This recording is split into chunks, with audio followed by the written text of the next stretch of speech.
അധ്യായം 12. ഇസ്രായേൽ ജനം തന്നെ രാജാവാക്കുന്നതിന് ഷെക്കേമിൽ സമ്മേളിച്ചതിനാൽ റഹോബോവാം അവിടെ വന്നു.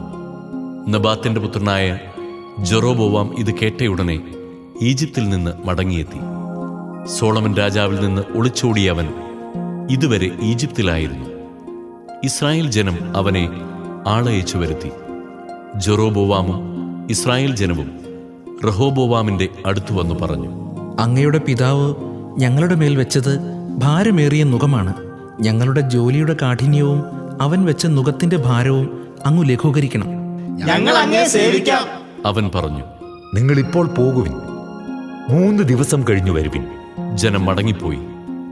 റഹോബോവാം തന്റെ പിതാവായ സോളമൻ രാജാവിന്റെ വൃദ്ധരായ ഉപദേശകന്മാരോട് ആലോചിച്ചു. ജനത്തിന് എന്ത് ഉത്തരം നൽകണമെന്നാണ് നിങ്ങളുടെ അഭിപ്രായം? അവർ പറഞ്ഞു, അങ്ങ് അവർക്ക് വഴങ്ങി അവരെ സേവിക്കുകയും അവർക്ക് ദയാപൂർവം മറുപടി നൽകുകയും ചെയ്താൽ അവർ എന്നും അങ്ങയുടെ ദാസന്മാരായിരിക്കും. മുതിർന്നവരുടെ ഉപദേശം നിരസിച്ച് അവൻ തന്നോടൊത്തു വളർന്ന പാർശ്വവർത്തികളായ യുവാക്കന്മാരോട് ആലോചിച്ചു. അവൻ അവരോട് ചോദിച്ചു, അങ്ങയുടെ പിതാവ് ഞങ്ങളുടെ മേൽ വെച്ച നുകം ലഘൂകരിക്കുക എന്ന് പറയുന്ന ഈ ജനത്തിന് എന്തു മറുപടി നൽകണമെന്നാണ് നിങ്ങളുടെ അഭിപ്രായം? അവനോടൊപ്പം വളർന്നു വന്ന ആ യുവാക്കൾ പറഞ്ഞു, അങ്ങയുടെ പിതാവ് ഞങ്ങളുടെ നുകത്തിന്റെ ഭാരം കൂട്ടി അങ്ങ് അത് കുറച്ചു തരണം എന്ന് പറഞ്ഞ് ഈ ജനത്തോട് പറയുക. എന്റെ ചെറുവിരൽ എന്റെ പിതാവിന്റെ അരക്കെട്ടിനേക്കാൾ മുഴുപ്പുള്ളതാണ്. അവൻ ഭാരമുള്ള നുകം നിങ്ങളുടെ മേൽ വെച്ചു, ഞാൻ അതിന്റെ ഭാരം കൂട്ടും. അവൻ നിങ്ങളെ ചാട്ട കൊണ്ടടിച്ചു, ഞാൻ മുൾച്ചാട്ട കൊണ്ടടിക്കും. രാജാവിന്റെ നിർദ്ദേശമനുസരിച്ച് ജെറോബോവാമും ജനവും 3-ാം ദിവസം റഹോബോവാമിന്റെ അടുക്കൽ വന്നു. മുതിർന്നവർ നൽകിയ ഉപദേശം അവഗണിച്ച് രാജാവ് ജനത്തോട് പരുഷമായി സംസാരിച്ചു. യുവാക്കളുടെ ഉപദേശമനുസരിച്ച് അവൻ പറഞ്ഞു, എന്റെ പിതാവ് നിങ്ങളുടെ മേൽ ഭാരമുള്ള നുകം വെച്ചു, ഞാനതിന്റെ ഭാരം കൂട്ടും. എന്റെ പിതാവ് നിങ്ങളെ ചാട്ട കൊണ്ടടിച്ചു, ഞാൻ മുൾച്ചാട്ട കൊണ്ടടിക്കും. രാജാവ് ജനത്തിന്റെ അപേക്ഷ കേട്ടില്ല. നെബാത്തിന്റെ മകനായ ജെറോബോവാമിനോട് ഷീലോന്യനായ അഹിയാ മുഖേന ദൈവമായ കർത്താവ് അരുളി ചെയ്തത് നിറവേറുന്നതിനാണ് ഇപ്രകാരം സംഭവിക്കാൻ അവിടുന്ന് ഇടയാക്കിയത്. രാജാവ് തങ്ങളുടെ അപേക്ഷ സ്വീകരിച്ചില്ല എന്ന് കണ്ട് ജനം പറഞ്ഞു, ദാവീദുമായി ഞങ്ങൾക്ക് എന്ത് ബന്ധം? ജെസ്സയുടെ പുത്രനിൽ ഞങ്ങൾക്ക് എന്ത് അവകാശം? ഇസ്രായേലെ, കൂടാരങ്ങളിലേക്ക് മടങ്ങുക. ദാവീദേ, നീ നിന്റെ കുടുംബം നോക്കിക്കൊള്ളുക. അനന്തരം ഇസ്രായേൽ ജനം തങ്ങളുടെ കൂടാരങ്ങളിലേക്ക് മടങ്ങി. റഹോബോവാം യൂദാ നഗരങ്ങളിൽ വസിച്ചിരുന്ന ഇസ്രായേൽ ജനത്തിന്റെ മേൽ വാഴ്ച നടത്തി. അവൻ അടിമവേലകളുടെ മേൽനോട്ടക്കാരനായ അദോറാമിനെ ഇസ്രായേലിലേക്ക് അയച്ചു. ഇസ്രായേൽ ജനം അവനെ കല്ലെറിഞ്ഞു കൊന്നു. ജെറുസലേമിലേക്ക് പലായനം ചെയ്യാൻ റഹോബോവാം രാജാവ് അതിവേഗം തന്റെ രഥത്തിൽ കയറി. അങ്ങനെ ഇസ്രായേൽ ദാവീദിന്റെ ഭവനത്തോട് ഇന്നും കലഹത്തിലാണ്. ജെറോബോവാം മടങ്ങി വന്നെന്ന് കേട്ടപ്പോൾ ഇസ്രായേൽ ജനം ഒരുമിച്ച് കൂടി അവനെ വരുത്തി ഇസ്രായേലിന്റെ രാജാവാക്കി. യൂദായുടെ ഗോത്രമൊഴികെ മറ്റൊന്നും ദാവീദിന്റെ ഭവനത്തെ അനുഗമിച്ചില്ല. സോളമന്റെ പുത്രൻ റഹോബോവാം ജെറുസലേമിൽ നിന്ന് ഇസ്രായേലിനോട് യുദ്ധം ചെയ്ത് രാജ്യം വീണ്ടെടുക്കാൻ യൂദായുടെയും ബെഞ്ചമിന്റെയും ഗോത്രങ്ങളിൽ നിന്ന് യുദ്ധവീരന്മാരായ 1,80,000 പേരെ ശേഖരിച്ചു. എന്നാൽ പ്രവാചകനായ ഷെമായായോട് ദൈവം അരുളി ചെയ്തു, യൂദായിലെ രാജാവും സോളമന്റെ മകനുമായ റഹോബോവോമിനോടും യൂദയായുടെയും ബെഞ്ചമിന്റെയും ഭവനങ്ങളോടും മറ്റു ജനത്തോടും പറയുക, കർത്താവ് അരുളി ചെയ്യുന്നു, നിങ്ങൾ മുൻപോട്ട് പോകരുത്. നിങ്ങളുടെ സഹോദരരായ ഇസ്രായേൽ ജനത്തോട് യുദ്ധം ചെയ്യരുത്. വീടുകളിലേക്ക് മടങ്ങുവിൻ. ഞാനാണ് ഇത് പറയുന്നത്. കർത്താവിന്റെ വാക്കുകേട്ട് അവർ മടങ്ങിപ്പോയി. ജെറോബോവാം എഫ്രായിം മലനാട്ടിൽ ഷെക്കേം ബലിഷ്ഠമാക്കി അവിടെ വസിച്ചു. പിന്നീട് അവിടെ നിന്ന് പോയി പെനുവേലും ബലിഷ്ഠമാക്കി അവൻ ആത്മഗതം ചെയ്തു. ദാവീദിന്റെ ഭവനത്തിലേക്ക് രാജ്യം തിരികെ പോകും. ഈ ജനം ജെറൂസലേമിൽ കർത്താവിന്റെ ഭവനത്തിൽ ബലിയർപ്പിക്കാൻ പോയാൽ യൂദാ രാജാവായ റഹോബോവാമിന്റെ നേർക്ക് അവരുടെ മനസ്സ് തിരിയുകയും അവർ എന്നെ വധിച്ചതിന് ശേഷം അവനെ അനുഗമിക്കുകയും ചെയ്യും. അതിനാൽ രാജാവ് ഒരു ഉപായം കണ്ടുപിടിച്ചു. സ്വർണം കൊണ്ട് 2 കാളക്കുട്ടികളെ നിർമ്മിച്ചിട്ട് അവൻ ജനത്തോട് പറഞ്ഞു, നിങ്ങൾ ജെറൂസലേമിലേക്ക് പോകേണ്ട. ഇസ്രായേൽ ജനമേ, ഇതാ ഈജിപ്തിൽ നിന്ന് നിങ്ങളെ മോചിപ്പിച്ച ദേവന്മാർ. അവൻ അവയിലൊന്നിനെ ബഥേലിലും ഒന്നിനെ ദാനിലും പ്രതിഷ്ഠിച്ചു. ഇത് പാപമായി തീർന്നു. ബഥേലിലെയും ദാനിലെയും പ്രതിഷ്ഠകളുടെ അടുത്തേക്ക് ജനം പൊയ്ക്കൊണ്ടിരുന്നു. അവൻ പൂജാഗിരികൾ ഉണ്ടാക്കി ലേവി ഗോത്രത്തിൽപ്പെടാത്തവരെ പുരോഹിതന്മാരാക്കി. യൂദായിൽ ആഘോഷിച്ചിരുന്ന തിരുനാളിന് തുല്യമായി ജെറൊബോവാം 8-ാം മാസം 15-ാം ദിവസം ഒരു ഉത്സവം ഏർപ്പെടുത്തി. ബലിപീഠത്തിൽ അവൻ ബലികൾ അർപ്പിച്ചു. താൻ നിർമ്മിച്ച കാളക്കുട്ടികൾക്ക് ബഥേലിൽ അവൻ ഇപ്രകാരം ബലിയർപ്പിച്ചു. പൂജാഗിരികളിൽ നിയമിച്ചിരുന്ന പുരോഹിതന്മാരെ ബഥേലിൽ നിയമിച്ചു. അവൻ 8-ാം മാസം 15-ാം ദിവസം സ്വാഭീഷ്ടപ്രകാരം നിശ്ചയിച്ച ദിവസം ജനത്തിന് ഒരു ഉത്സവം ഏർപ്പെടുത്തുകയും ബഥേലിൽ താൻ പണിയിച്ച ബലിപീഠത്തിൽ ധൂപാർച്ചന നടത്തുന്നതിന് ചെല്ലുകയും ചെയ്തു. അധ്യായം 10. റഹോബോവാമിനെ രാജാവാക്കാൻ ഇസ്രായേൽ ജനം ഷെക്കെമിൽ സമ്മേളിച്ചു. അവൻ അങ്ങോട്ട് ചെന്നു. നബാത്തിന്റെ മകൻ ജെറൊബോവാം ഇത് കേട്ട് ഈജിപ്തിൽ നിന്ന് മടങ്ങിവന്നു. അവൻ സോളമന്റെ അടുത്തുനിന്ന് ഈജിപ്തിലേക്ക് ഒളിച്ചോടിയതായിരുന്നു. അവർ അവനെ ആളയച്ചു വരുത്തി. ജെറൊബോവാമും ഇസ്രായേൽ ജനവും റഹോബോവാമിന്റെ അടുത്ത് വന്ന് പറഞ്ഞു, അങ്ങയുടെ പിതാവ് ഞങ്ങളുടെ നുഖത്തിന് ഭാരം കൂട്ടി. ആ ഭാരിച്ച നുഖവും കഠിനവേലയും ലഘൂകരിച്ചു തരിക. എന്നാൽ ഞങ്ങൾ അങ്ങയെ സേവിക്കാം. 3 ദിവസം കഴിഞ്ഞ് വീണ്ടും വരുവിൻ. റഹോബോവാം അവരോട് പറഞ്ഞു. ജനം പിരിഞ്ഞുപോയി. അപ്പോൾ റഹോബോവാം രാജാവ് തന്റെ പിതാവായ സോളമന്റെ വൃദ്ധരായ ഉപദേശകന്മാരോട് ആലോചിച്ചു.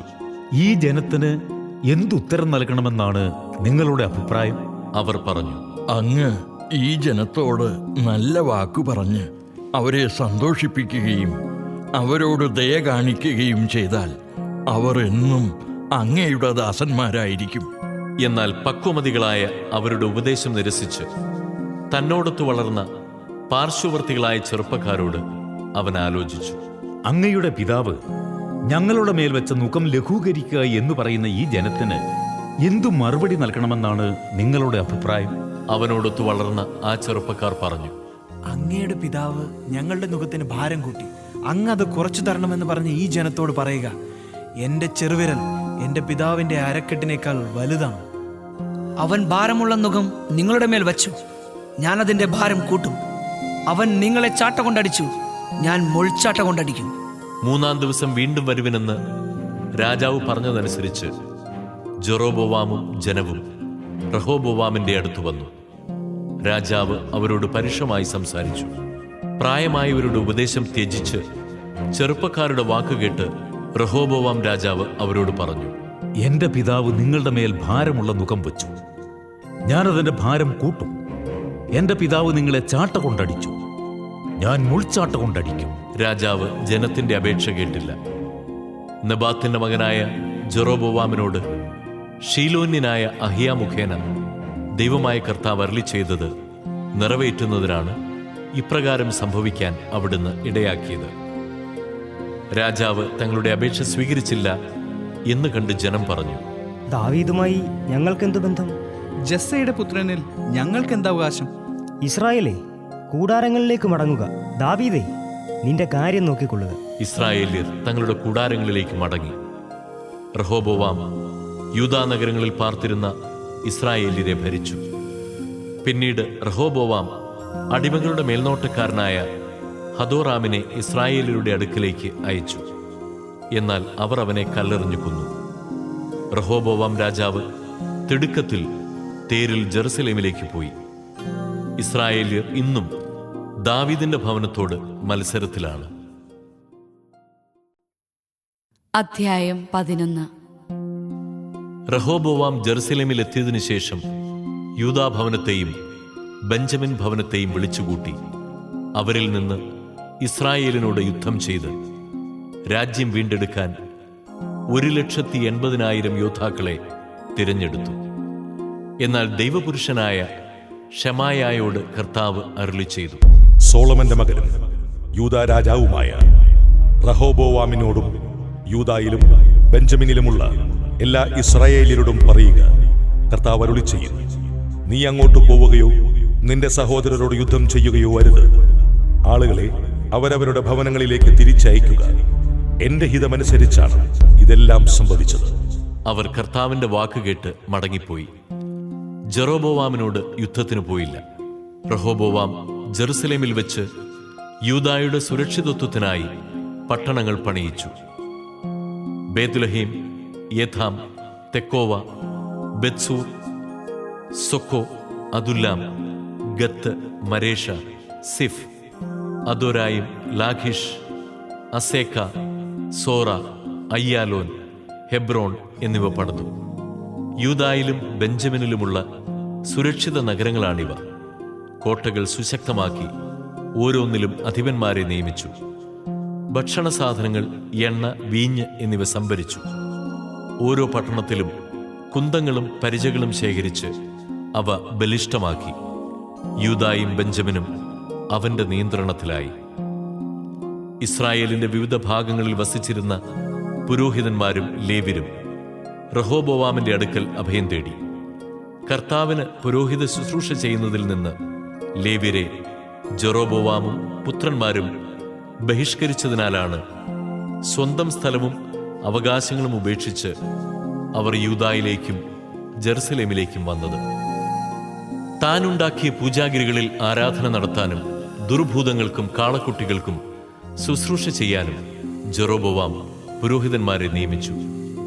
ഇസ്രായേലിന്റെ ദൈവമായ കർത്താവിനെ ഹൃദയപൂർവ്വം തേടിയിരുന്നവർ ഇസ്രായേലിലെ എല്ലാ ഗോത്രങ്ങളിലും നിന്ന് ലേവ്യരുടെ പിന്നാലെ ജെറുസലേമിൽ തങ്ങളുടെ പിതാക്കന്മാരുടെ ദൈവമായ കർത്താവിന് ബലിയർപ്പിക്കാൻ വന്നു.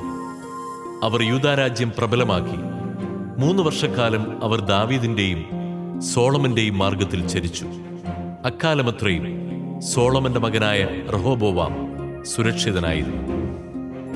ദാവീദിന്റെ മകൻ യെരിമോത്തിന്റെയും ജസ്സയുടെ മകനായ എലിയാബിന്റെ മകൻ അബിഹായിലിന്റെയും മകൾ മഹലത്തിനെ റഹോബോവാം വിവാഹം ചെയ്തു. അവർക്ക് യവൂഷ്, ഷമറിയ, സാഹം എന്നീ പുത്രന്മാർ ജനിച്ചു. അതിനുശേഷം അവൻ അബ്സലോമിന്റെ മകൾ മാഖായെ ഭാര്യയായി സ്വീകരിച്ചു. അവർക്ക് അബിയ, അത്തായി, സിസ, ഷെലോമിത്ത് എന്നിവർ ജനിച്ചു. റഹോബോവാമിന് 18 ഭാര്യമാരും 60 ഉപനാരികളും 28 പുത്രന്മാരും 60 പുത്രിമാരും ഉണ്ടായിരുന്നു. തന്റെ മറ്റു ഭാര്യമാരെയും ഉപനാരികളെയും കാൾ അധികമായി അവൻ അബ്സലോമിന്റെ മകളായ മാഖായെ സ്നേഹിച്ചു. മാഖായുടെ മകൻ അബിയായെ രാജാവാക്കാൻ ആഗ്രഹിച്ചതിനാൽ അവനെ രാജകുമാരന്മാരിൽ പ്രമുഖനാക്കി. അവൻ പുത്രന്മാരെ യൂദായിലും ബെഞ്ചമിനിലുമുള്ള സകല സുരക്ഷിത നഗരങ്ങളിലും ദേശാധിപതികളായി തന്ത്രപൂർവം നിയമിച്ചു. അവർക്ക് വേണ്ടതെല്ലാം സമൃദ്ധമായി കൊടുത്തു. അവർക്ക് അനേകം ഭാര്യമാരെയും നേടിക്കൊടുത്തു. ഗാനം 1, അധ്യായം 1. നിന്റെ അധരം എന്നെ ചുംബനം കൊണ്ട് പൊതിയട്ടെ. നിന്റെ പ്രേമം വീഞ്ഞിനേക്കാൾ മാധുര്യമുള്ളത്. നിന്റെ അഭിഷേക തൈലം സുരഭിലമാണ്. നിന്റെ നാമം പകർന്ന തൈലം പോലെയാണ്. അതുകൊണ്ട് കന്യകമാർ നിന്നെ പ്രേമിക്കുന്നു. എന്നെ കൊണ്ടുപോവുക, നമുക്ക് വേഗം പോകാം. രാജാവ് തൻ്റെ മണവറയിലേക്ക് എന്നെ കൊണ്ടുവന്നിരിക്കുന്നു. ഞങ്ങൾ നിന്നിൽ ആനന്ദിച്ചുല്ലസിക്കും. ഞങ്ങൾ നിന്റെ പ്രേമത്തെ വീഞ്ഞിനേക്കാൾ പുകഴ്ത്തും. അവർ നിന്നെ സ്നേഹിക്കുന്നത് യുക്തം തന്നെ. ജെറുസലേം പുത്രിമാരെ, ഞാൻ കറുത്തവളാണെങ്കിലും കേദാറിലെ കൂടാരങ്ങൾ പോലെയും സോളമന്റെ തിരശീലകൾ പോലെയും അഴകുള്ളവളാണ്. ഞാൻ മങ്ങിയ നിറമുള്ളവളായതുകൊണ്ട്, വെയിലേറ്റ് ഞാൻ ഇരുണ്ടുപോയതുകൊണ്ട് എന്നെ തുറിച്ചു നോക്കരുതേ. എൻ്റെ മാതൃതനയന്മാർ എന്നോട് കോപിച്ചു. അവർ എന്നെ മുന്തിരിത്തോട്ടങ്ങളുടെ കാവൽക്കാരിയാക്കി. എന്നാൽ എൻ്റെ സ്വന്തം മുന്തിരിത്തോട്ടം ഞാൻ കാത്തു സൂക്ഷിച്ചില്ല. എൻ്റെ പ്രാണപ്രിയനെ, എന്നോട് പറയുക, നിന്റെ ആടുകളെ എവിടെ മേയ്ക്കുന്നു? ഉച്ചയ്ക്ക് അവയ്ക്കെവിടെ വിശ്രമം നൽകുന്നു? ഞാൻ എന്തിന് നിന്റെ ചങ്ങാതിമാരുടെ ആട്ടിൻകൂട്ടങ്ങൾക്കടുത്ത് അലഞ്ഞു നടക്കണം? സ്ത്രീകളിൽ അതിസുന്ദരിയായവളെ, നിനക്കതറിഞ്ഞുകൂടെങ്കിൽ ആട്ടിൻ പറ്റത്തിന്റെ കാൽച്ചുവടുകൾ പിന്തുടരുക. ഇടയന്മാരുടെ കൂടാരങ്ങൾക്കരികിൽ നിന്റെ ആട്ടിൻകുട്ടികളെ മേയ്ക്കുക. എന്റെ പ്രേമധാമമേ, ഫറവോയുടെ രഥത്തിൽ കെട്ടിയ പെൺകുതിരയോട് നിന്നെ ഞാൻ ഉപമിക്കുന്നു. നിന്റെ കവിൾത്തടങ്ങൾ കുറുനിര കൊണ്ട് ശോഭിക്കുന്നു. നിന്റെ കഴുത്ത് രത്നമാലകൾ കൊണ്ടും വെള്ളി പതിച്ച സ്വർണ്ണാഭരണങ്ങൾ നിനക്ക് ഞങ്ങൾ ഉണ്ടാക്കിത്തരാം. രാജാവ് ശയ്യയിലായിരിക്കെ എൻ്റെ ജടാമഞ്ചി തൂമണം തൂങ്ങി. എൻ്റെ പ്രാണപ്രിയൻ സ്തനാന്തരത്തിൽ സൂക്ഷിക്കുന്ന നറും പശച്ചിമിഴ് പോലെയാണ്. എൻ്റെ പ്രാണപ്രിയൻ എൻഗേദിയിലെ മുന്തിരിത്തോപ്പുകളിലെ മൈലാഞ്ചി പൂങ്കുല പോലെയാണ്. എന്റെ പ്രിയേ, ഹാ, നീ എത്ര സുന്ദരി! അതെ, നീ സുന്ദരി തന്നെ. നിന്റെ കണ്ണുകൾ ഇണപ്രാവുകളാണ്. എൻ്റെ പ്രിയനെ, നീ എത്ര സുന്ദരൻ! അതെ, സുന്ദരൻ തന്നെ. നമ്മുടെ ശയ്യാതലം ഹരിതമോഹനമാണ്. ദേവദാരു കൊണ്ട് ഉത്തരവും സരള വൃക്ഷം കൊണ്ട് കഴുക്കോലും തീർത്തതാണ് നമ്മുടെ ഭവനം.